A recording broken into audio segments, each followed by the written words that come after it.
Si Patrick Senas Beltran, 29 years old, nakatira sa number 29 Zamboanga Street, Pael State, Culiat, Quezon City, ay kakasal kay Alelia Bernardo, 30 years old, na nakatira sa number 98 Forestry, Sitio Mabilog, Culiat, Quezon City, sa January 11, 2024 sa San Lorenzo Ruiz, Paris. Gabriela Silang, Chera Verde 1, Culiat, Quezon City. At si Charles Edward E. Liliao, 31 years old, nakatira sa number 2 MacDavid Street, Doña Faustina Village, Tandansora, Quezon City, ay kakasal kay Maria Elisa Angela M. David, 30 years old, na nakatira sa number 701 A Skyline Tower 1 Balete Compound, Balete Drive, New Manila, Quezon City, sa January 26, 2024 sa St. Joseph, The Worker Forest, Pacdal Circle, Baguio City. Maraming salamat po.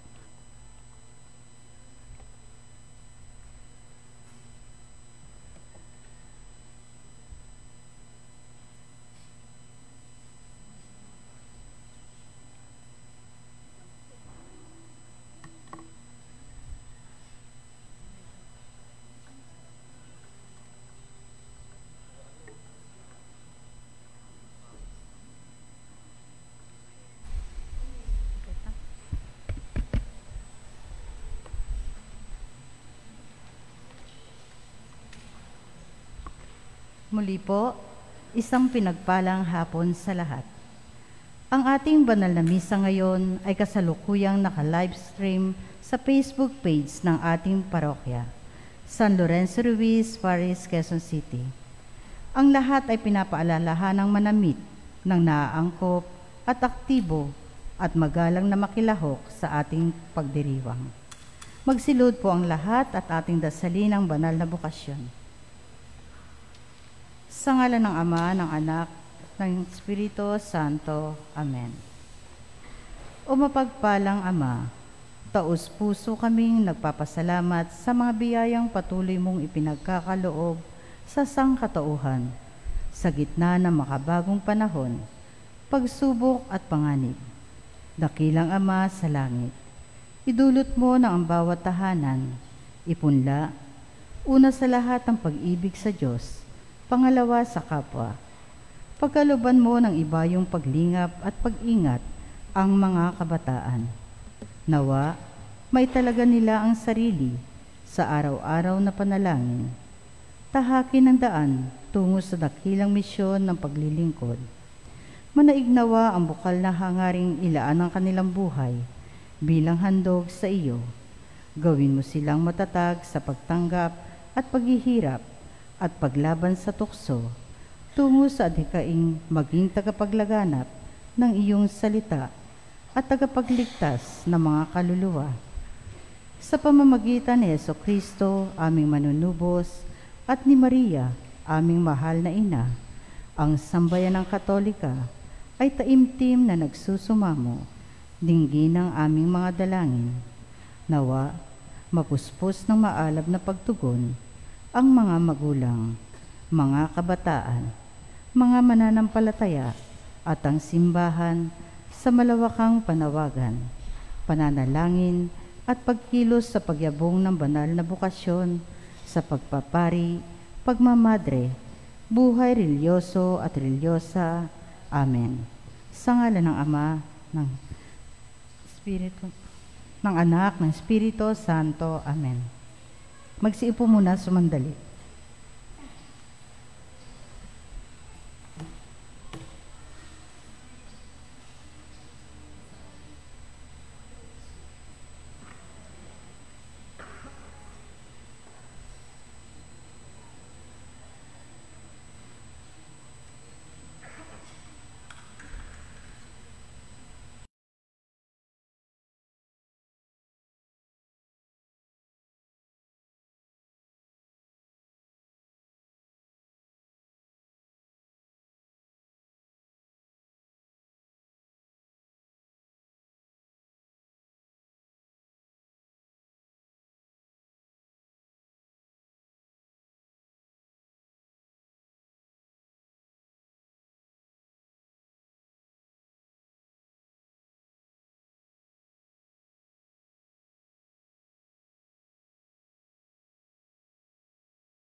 Isang pinagpalang gabi sa lahat.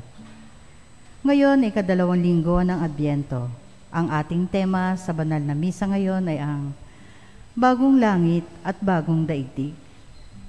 Kapag tayo ay nagdurusa, tumatawag tayo sa Diyos at hinihiling nating ipakita niya ang kanyang pag-ibig at iligtas tayo sa mga tiisin. Gayon din ang panalangin ng Israel, lalo na sa tagal ng pagkakapatapon.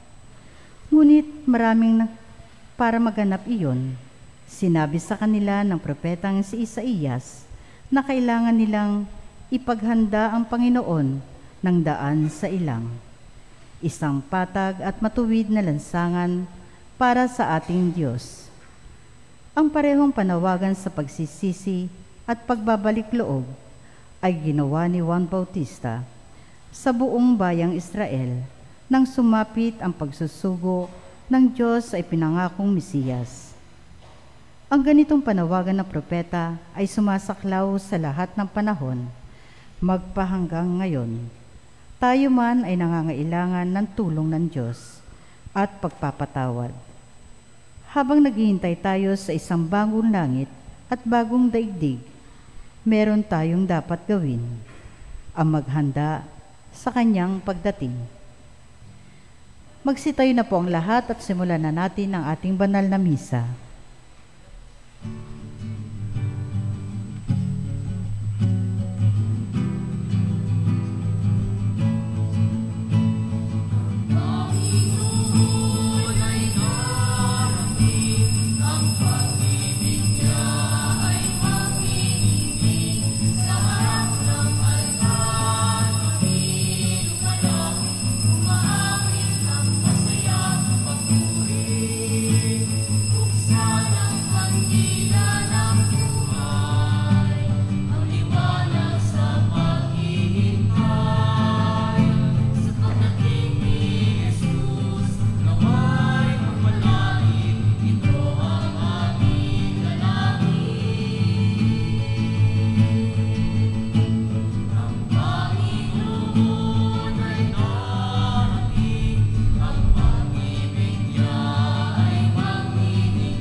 Sa ngalan ng Ama, ng Anak at ng Espiritu Santo. Amen.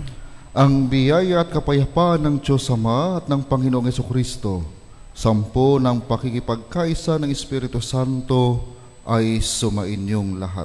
At sumainyo rin. Bilang paghahanda sa banal na pagdiriwang, buong pananalig nating hilingin ang kapatawaran ng Panginoon, sapagkat siya ay puspos ng awa at habag.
Kaawaan tayo ng makapangyarihang Diyos, patawarin tayo sa ating mga kasalanan at patnubayan tayo sa buhay na walang hanggan. Amen.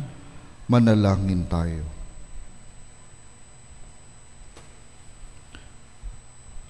Ama naming makapangyarihan at maawain, sa aming pagsalubong sa iyong anak, huwag mong ipahintulot na maging hadlang ang aming mga pinagkakaabalahan. Turuan nawa kami ng kanyang karunungan upang kami ay kanyang makapiling, kasama mo at ng Espiritu Santo magpa sa walang hanggan. Amen. Gumuho ang Jerusalem at karamihan sa mga mamamayan nito ay ginawang alipin sa Babylonia at malabo nang makabalik pa. Sa lungsod at ang mga mamamayan nito, isang propetang kilala sa tawag na Pangalawang Isaías ay nagpahayag na mensaheng pampasigla. Minsan pa silang kakalingain ng Panginoon tulad ng pastol na nagpapakain sa kanyang kawan.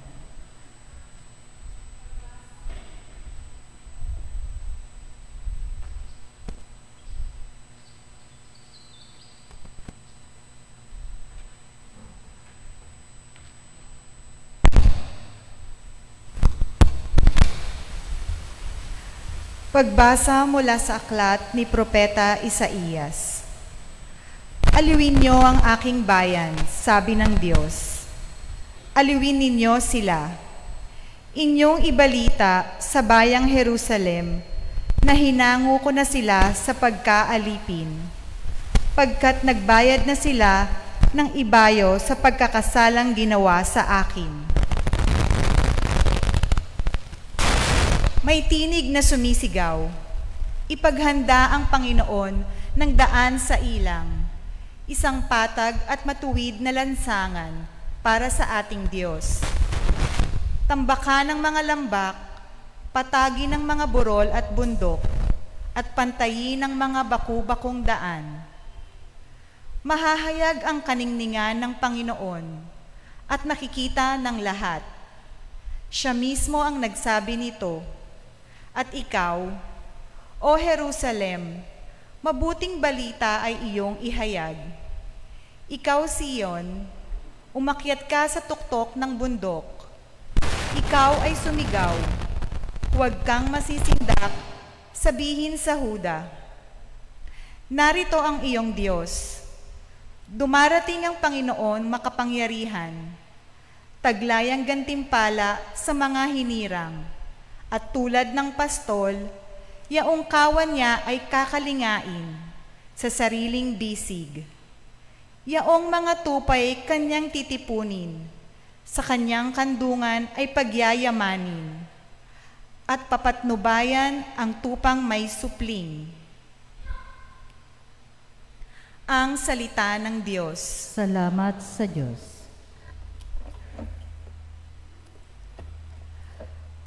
Pag-ibig mo'y ipakita, iligtas kami sa dusa.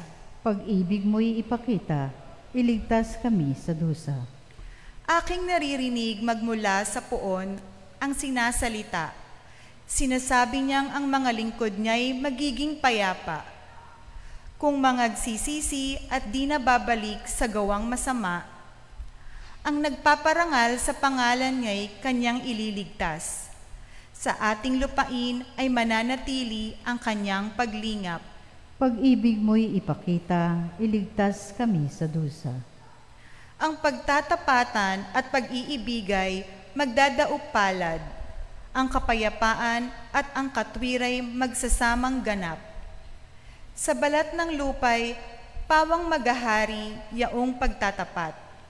At ang katarungan na may magahari mula sa itaas. Pag-ibig mo'y ipakita, iligtas kami sa dusa.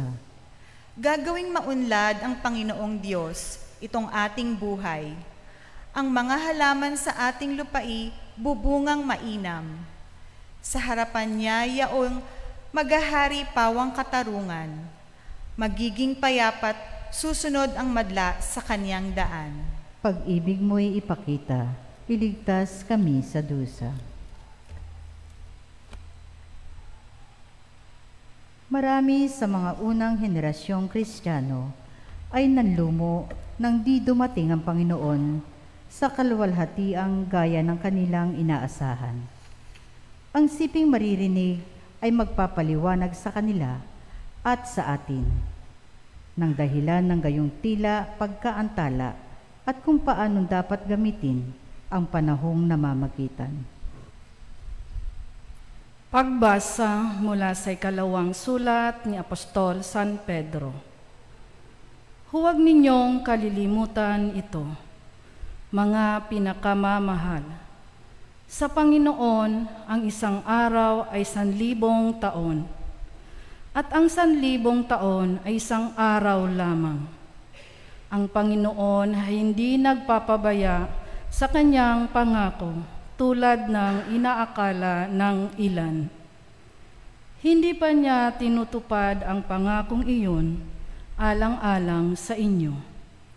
Binibigyan niya ng pagkakataon ang lahat na makapagsisi at magbalik loob sa Diyos, sapagkat hindi niya nais na kayo'y mapahamak. Ngunit ang araw ng Panginoon ay darating na tulad ng isang magnanakaw. Sa araw na yaon, ang kalangitan ay biglang mapaparam na may nakapangingilabot na ugong. Matutupok ang araw, buwan at mga bituin, at ang lahat sa lupa ay malalantad. Yamang ganito ang magiging wakas ng lahat ng bagay.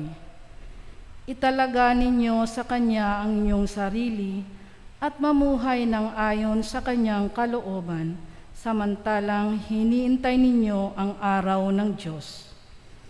Magsikap kayong mabuti upang madali ang pagdating ng araw na iyon, araw ng pagkatupok ng kalangitan at pagkatunaw sa matinding init ng mga bagay na naroon. Ngunit ayon sa pangako ng Diyos, naghihintay tayo ng mga bagong langit, ng bagong lupa na pinaghaharian ng katarungan. Kaya nga, mga minamahal, samantalang kayo'y naghihintay, sikapin ninyong mamuhay na payapa, walang dungis at kapintasan. Ang salita ng Diyos. Salamat sa Diyos.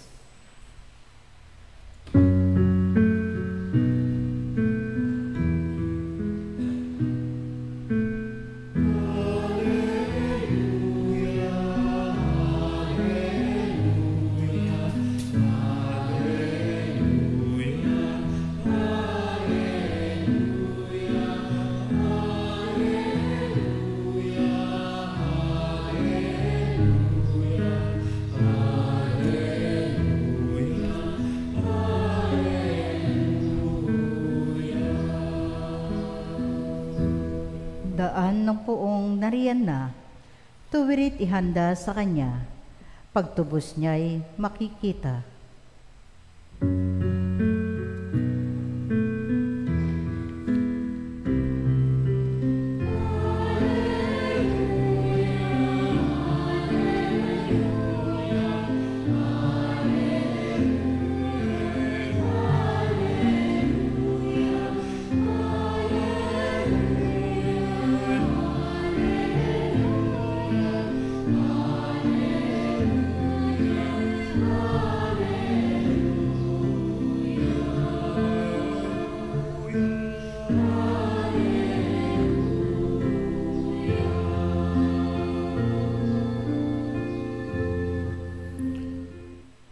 Sumainyo ang Panginoon. At sumainyo rin.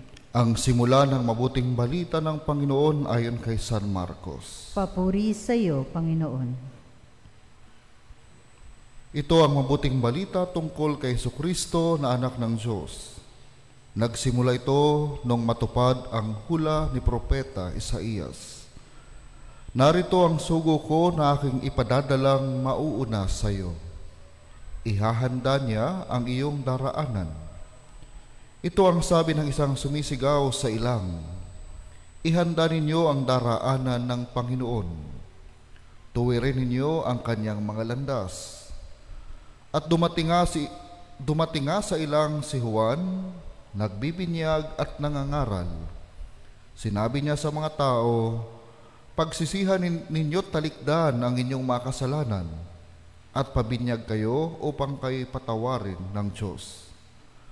Halos lahat ng taga-Judea at taga-Jerusalem ay pumunta kay Juan upang makinig.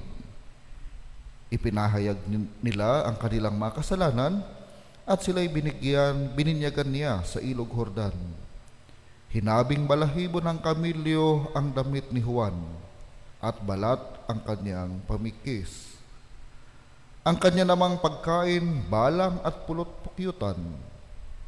Lagi niyang sinasabi sa kanyang pangangaral, darating na kasunod ko ang isang makapangyarihan kaysa akin, ni hindi ako karapat-dapat magkalag ng tali ng kanyang mga panyapak. Binibinyagan ko kayo sa tubig, ngunit bibinyagan niya kayo sa Espiritu Santo. Ang mabuting balita ng Panginoon. Pinupuri ka namin, Panginoong Hesukristo. Isang mapagpalang hapon po sa inyong lahat. Sa ating unang pagbasa, sa gitna ng kawalan ng pag-asa ng mga Israelita habang sila'y nasa Babylonia, may isang tao sa pamamagitan ni Propeta Isaías ang nagbigay ng muling sigla. Kaya nga yung kanyang paanyaya, tayo'y magsaya, mag-awit, sapagkat nalalapit na tayo muling makababalik sa ating tahanan. Yung kanyang sinabi ay naging inspirasyon ng bawat isa. Subalit hindi po doon nagtatapos, sapagkat sinasabi din na kailangang tuwirin habang sila'y dumadaan sa ilang, habang sila'y dumadaan sa disyerto, kailangang tuwirin ang daan. Patagin ang mga burol at bundok. Linisin yung mga masusukal. Yung mga malalalim kung kailangang tambakan. At minsan, kahit yung mainit at malamig, ay kailangan nilang pagdaanan. At sa ating ebanghelyo, nagkaroon ng katuparan sa pamagitan ni San Juan Bautista. Sinasabing, nagsimula ito nung matupad ang hula ni Propeta Isaías na may isang taong magmumula, darating sa ilang at mangangaral ng paghahanda sa pagdating ng Panginoon. At ngayong ikalawang linggo tayo pinaalalahanan. Nung nakaraang linggo ay yung ating intensyon ay magkaroon ng pag-asa. At ngayon tayo'y inaanyayahan naway matanggap natin ang kapayapaang kaloob ng Panginoong Hesukristo.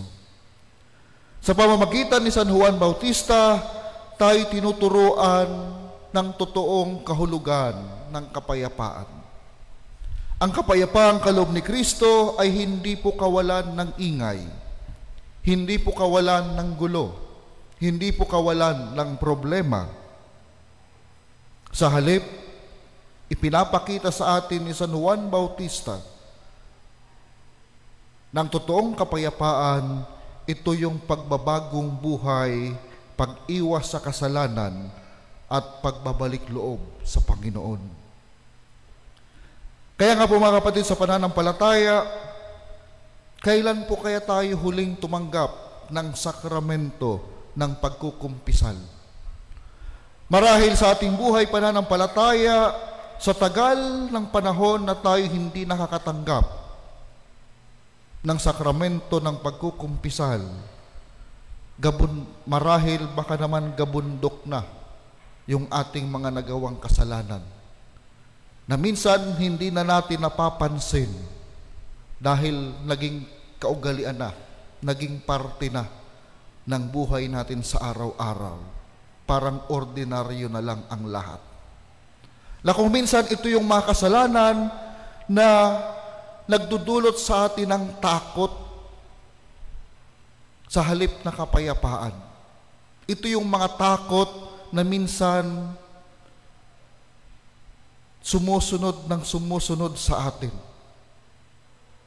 Dahil tayo nahihiya na humingi ng tawad. At kung babalikan natin yung disyerto, ito po'y hindi lamang yung mga nakikita natin sa panahon natin ngayon. Yung disyerto sa panahon ni Propeta Isaías, may maraming mga bundok, may mga pangpang o lambak. Kaya nga sinasabi na kailangang patagin, kailangang yung mga daang liko-liko, kailangang tuwirin. Marahil yun din po yung panyaya sa atin. Sa ating buhay, marahil maraming pagkakataon, maraming beses na nagkaroon ng mga liko-liko sa halip na diretsyo yung ating direksyon sa Panginoon. Maraming mga hadlang sa ating pagsunod sa Kanya.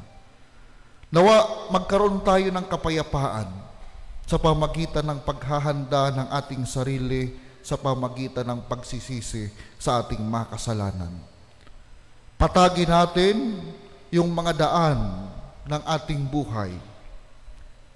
Kung kinakailangan, tibagin yung mga hadlang, yung galit, yung puot sa ating puso, gawin po natin ito. Kinakailangan po natin na sa ating pagbabalik sa Panginoon, nawa madama natin ito ng buong kapayapaan.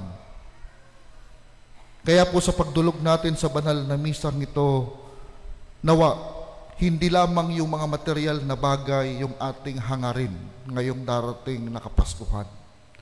Higit sa lahat, unahin nating hangarin sa ating puso, sa ating sarili, yung pagbabago, yung malalim na ugnayan sa ating mga mahal sa buhay, yung malalim na ugnayan sa ating kapwa, yung malalim na ugnayan sa Diyos, at higit sa lahat, pagsumikapan natin yung tunay at ganap na pagsunod sa ating buhay pananampalataya.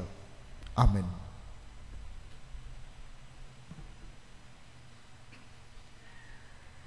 Magsitayo po ang lahat.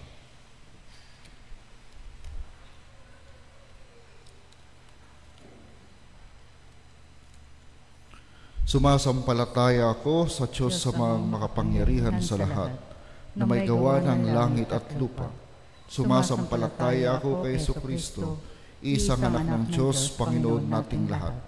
Nagkatawang tao siya, lalang ng Espiritu Santo, ipinanganak ni Santa Maria ang Berhen, pinagpakasakit ni Poncio Pilato, ipinako sa krus, namatay, nilibing, nanaog sa kinaroonan ng mga yumao, nang may katlong araw na buhay na muli. Umakyat sa langit, naluluklok sa kanan ng Diyos sa mga makapangyarihan sa lahat. Doon magmumulat paririto at huhukom sa nangabubuhay at nangamatay na tao. Sumasampalataya naman ako sa Diyos Espiritu Santo, sa banal na simbahang Katolika, sa kasamahan ng mga banal, sa kapatawaran ng mga kasalanan, sa pagkabuhay na muli ng namatay na tao, at sa buhay na walang hanggan. Amen. Dala pa rin ang pagnanasang lubos na makapaghanda sa pagtanggap sa Panginoon. Hilingin natin ang tulong ng Kanyang biyaya. Ang ating itutugon, halina Panginoon, aming kaligtasan. Halina Panginoon, aming kaligtasan. Para sa buong simbahan, nawa siya'y kilalaning tagapaghatid ng mabuting balita sa mundong pinahihirapan ng kapusukan, kawalan at katarungan, pagkakahati-hati at karahasan. Manalangin tayo. Halina Panginoon, aming kaligtasan. Para sa Santo Papa, ating Obispo, at iba pang ministro sa simbahan, sa pagtulad kay Juan Bautista, Naway hindi sila magsawang manawagan sa sangkatauhan para sa pagbabalik loob. Manalangin tayo. Halina, Panginoon, aming kaligtasan. Para sa sangkatauhan, naway aminin ng lahat ng taong kay Jesus. Lamang sila makakatagpo ng kahulugan, pagkakasundo at katuparan. Manalangin tayo. Halina, Panginoon, aming kaligtasan. Para sa lahat na nahihirapang umiwas sa bisyo, naway lubos silang manalig sa habag ng Diyos, samantalang nagsisikap na sumunod sa kanyang mga utos. Manalangin tayo. Halina, Panginoon, aming kaligtasan. Para sa mga taong may malubhang kapansanan, maging sentro nawa sila ng atensyon at pagkalinga ng sanlibutan sa halip na ipagsa isang tabi lamang o ipagtabuyan. Manalangin tayo. Halina, Panginoon, aming kaligtasan. Tahimik po natin ipanalangin ang ating mga kahilingan at ang lahat ng kahilingan sa banal na misang ito.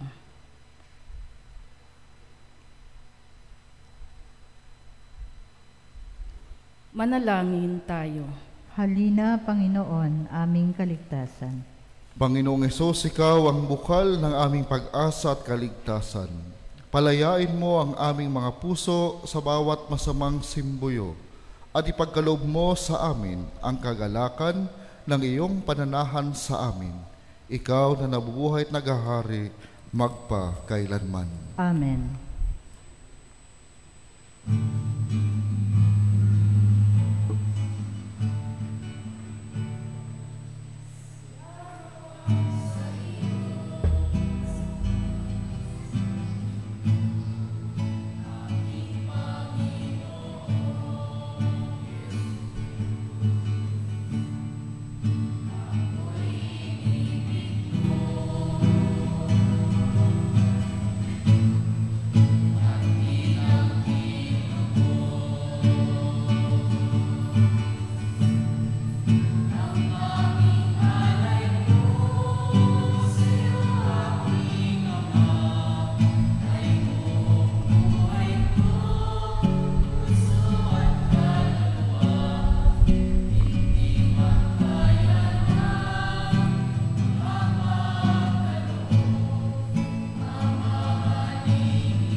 Manalangin kayo mga kapatid upang ang paghahain natin ay kalugdan ng Diyos samang makapangyarihan.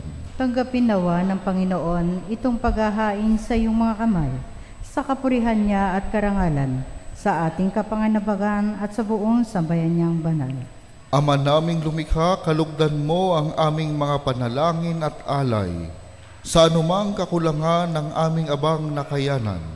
Naway ang pag-ibig mo ang magbigay kapupunan sa pamagitan ni Jesucristo kasama ng Espiritu Santo magpasawalang hanggan. Amen. Sumainyo ang Panginoon. At sumainyo rin. Itaas sa Diyos ang inyong puso at diwa. Itinaas na namin sa Panginoon. Pasalamatan natin ang Panginoong ating Diyos. Marapat na siya ay pasalamatan. Ama naming makapangyarihan, tunay ngang marapat na ikaw ay aming pasalamatan sa pamagitan ni Jesucristo na aming Panginoon. Siya'y isinugo mo upang matupad ang iyong magandang balak para sa lahat. Hindi niya ikinahiyang mamuhay ng mahirap upang mapakisamahan niya kaming matapat. Siya'y naging hindi na iba sa amin upang maitampok niya kami sa iyong piling. Sa kanyang lantarang muling pagdating, ang pakikisama niya ay puspusang magniningning, at ang pangako niyang kapanapanabik ay inaasahan naming lubos na makakamit. Kaya kaysa ng mga anghel na nagsisiawit ng papuri sa iyo nang walang humpay sa kalangitan, kami nagbubunyi sa iyong kadakilaan.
Ama naming banal, ikaw ang bukal ng tanang kabanalan.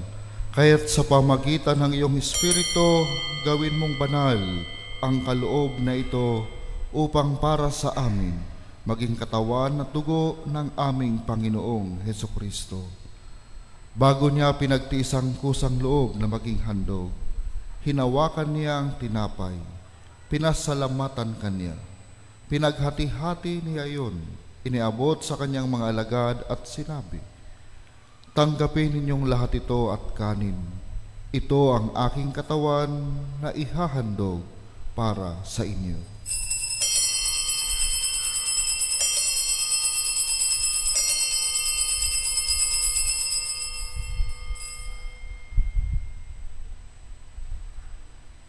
Gayon din naman nung matapos ang hapunan, hinawakan niya ang kalis, muli kanyang pinasalamatan. Iniabot niya ang kalis sa kanyang mga alagad at sinabi, "Tanggapin ninyong lahat ito at inumin. Ito ang kalis ng aking dugo ng bago at walang hanggang tipan. Ang aking dugo na ibubuhos para sa inyo at para sa lahat sa ikapagpapatawad ng mga kasalanan. Gawin ninyo ito sa pag-alaala sa akin."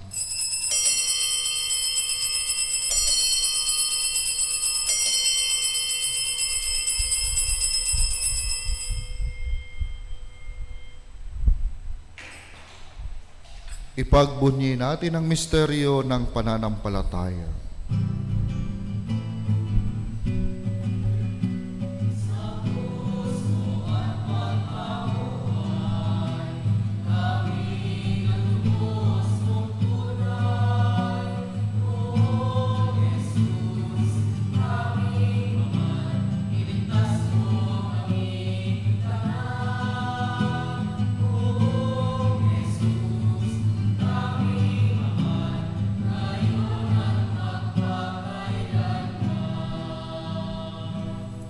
Ama, ginagawa namin ngayon ang pag-alala sa pagkamatay at muling pagkabuhay ng iyong anak. Kaya't iniaalay namin sa iyo ang tinapay na nagbibigay buhay at ang kalis na nagkakaloob ng kaligtasan. Kami nagpapasalamat dahil kami iyong minarapat na tumayo sa harap mo para maglingkod sa iyo. Isinasamo namin kaming magsasalo-salo sa katawan at dugo ni Kristo ay mabuklod sa pagkakaisa sa pamagitan ng Espiritu Santo. Ama, lingapin mo ang iyong simbahang laganap sa buong daigdig. Puspusin mo kami sa pag-ibig, kaisa ni Francisco na aming Papa at ni Roberto na aming Obispo at ng Tanang Kaparian. Alalahanin mo rin ang mga kapatid naming nahimlay na may pag-asang sila'y muling mabubuhay, gayon din ang lahat ng mga pumanaw. Kaawaan mo sila at patuloyin sa iyong kaliwanagan. Kaawaan mo at pagingdapating kaming lahat na makasalo sa iyong buhay na walang wakas. kaisa ng mahal na Birheng Maria na ina ng Diyos, ni San Jose na kabiyak ng kanyang puso, kaisa ng mga apostol at ng lahat ng mga banal na namuhay dito sa daigdig ng kalugod-lugod sa iyo, may pagdiwang nawa namin ang pagpupuri sa ikararangal mo sa pamagitan ng iyong anak na aming Panginoong Hesukristo. Sa pamagitan ni Kristo, kasama niya at sa Kanya, ang lahat ng parangal at papuri ay sa iyo, Diyos samang makapangyarihan, kasama ng Espiritu Santo, magpa sa walang hanggan.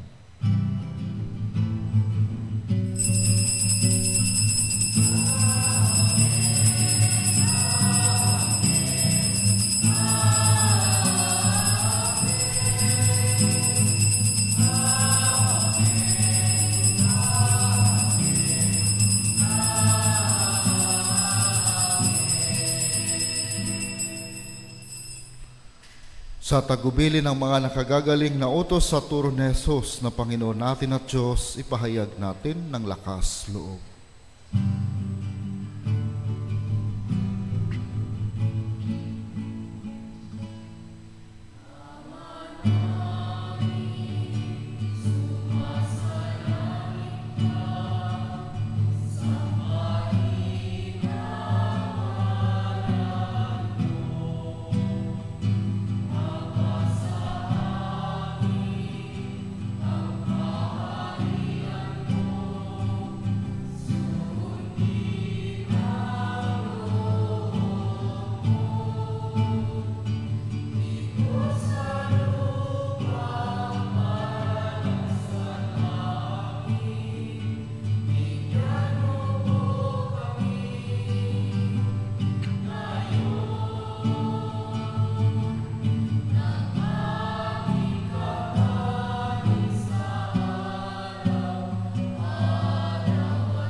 Hinihiling namin kami iatya sa lahat ng masama, pagkalooban ng kapayapaan araw-araw, iligtas sa kasalanan at ilayo sa lahat ng kapahamakan. Samantalang aming pinananabikan ang dakilang araw ng pagpapahayag ng tagapagligtas namin sa Hesukristo.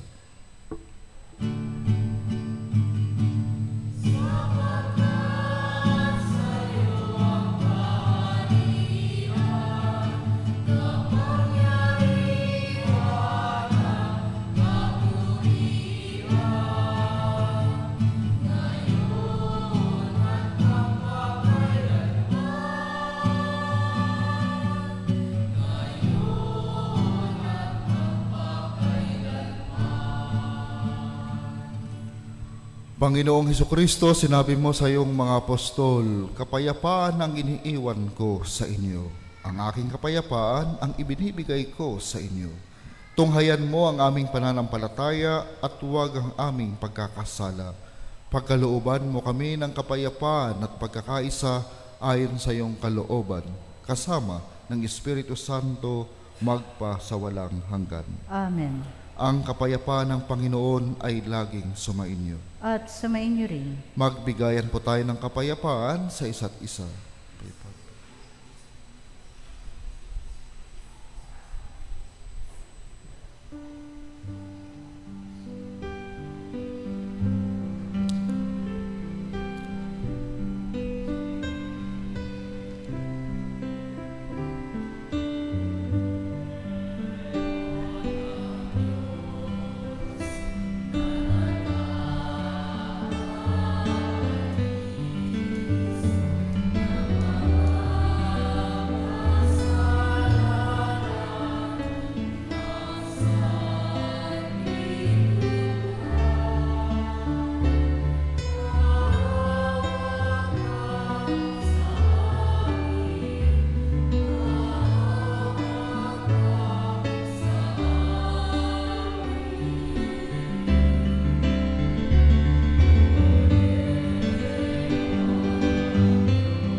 Ito ang kordero ng Diyos ang nag-aalis ng kasalanan ng sanlibutan.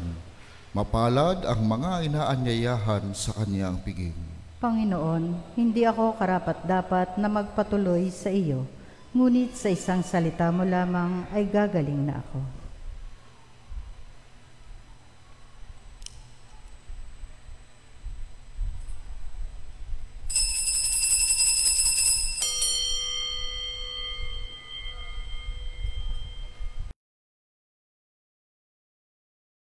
Espiritual na pakikinabang. O Jesus ko, naniniwala ako na ikaw ay tunay na naririyan sa banal na sakramento. Minamahal kita ng higit sa lahat at ninanais ko na ikaw ay tanggapin sa aking kaluluwa. Bagamat sa sandaling ito ay hindi kita matatanggap sa paraang sakramental, pumarito ka man lamang sa aking puso sa paraang espiritual. Tinatanggap kita na ikaw na naririto at buong puso akong nakikipag-isa sa iyo. Huwag mong pahintulutang ako'y mapahiwalay sa iyo. Amen.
Manalangin tayo.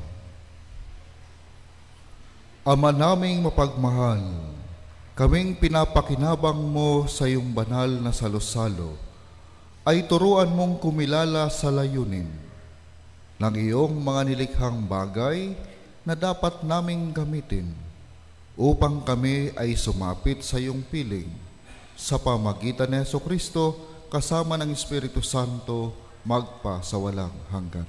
Amen. Magsiupo muna sumandali para sa mga ilang paalala. Una po, mayroon po tayong second collection para sa pagpapagawa ng Cristo Hari Fares, Shrine of Youth sa Diocese of Novaliches. Ikalawa, ang simbang gabi ay magsisimula na sa susunod na Biyernes, December 15, 7:30 p.m. Bago ang misa ay magkakaroon tayo ng Holy Hour sa alas 6 ng gabi. May nakaantabay na pare sa mga nais magkumpisal. Ang Misa de Gallo naman ay magsisimula sa Sabado, December 16, 4:30 a.m. Wala pong misa sa alas 6 ng umaga mula December 16 hanggang sa araw ng Pasko. Ikatlo, magsisimula na rin sa lahat ng simbang gabi at Misa de Gallo ang mga programang pangpasko sa ating parokya. Mula sa ating Social Action Commission, mayroon po tayong Bundle of Joy at Christmas Ball project sa layong makalikom ng Noche Buena Pax na iririgalo natin sa mga pamilyang nangangailangan ngayong Pasko. Ang Gift for an Angel naman po ay mula sa Catechetical Ministry kung saan bibigyan natin ng regalo ang ilang bata mula sa ating mission areas. Magkakaroon po tayo ng Edad Ko, Alay Ko, isang pag-aalay at pasasalamat sa mga iba't ibang biyayang ating natamo sa taong 2023. Ang malilikom sa Edad Ko, Alay Ko ay magiging seedpan para sa pag-aayos ng ating kumbento, Formation Center at pagpapagawa ng Gallery of Saints. Panghuli, para sa inyong mga pamisa o mass prayer intentions at offerings, maaari po kayong magsulat sa harap ng simbahan bago ang mga misa o magsadya sa ating parish office na bukas buong linggo mula alas 8 ng umaga hanggang alas 5 ng hapon. Maraming salamat po.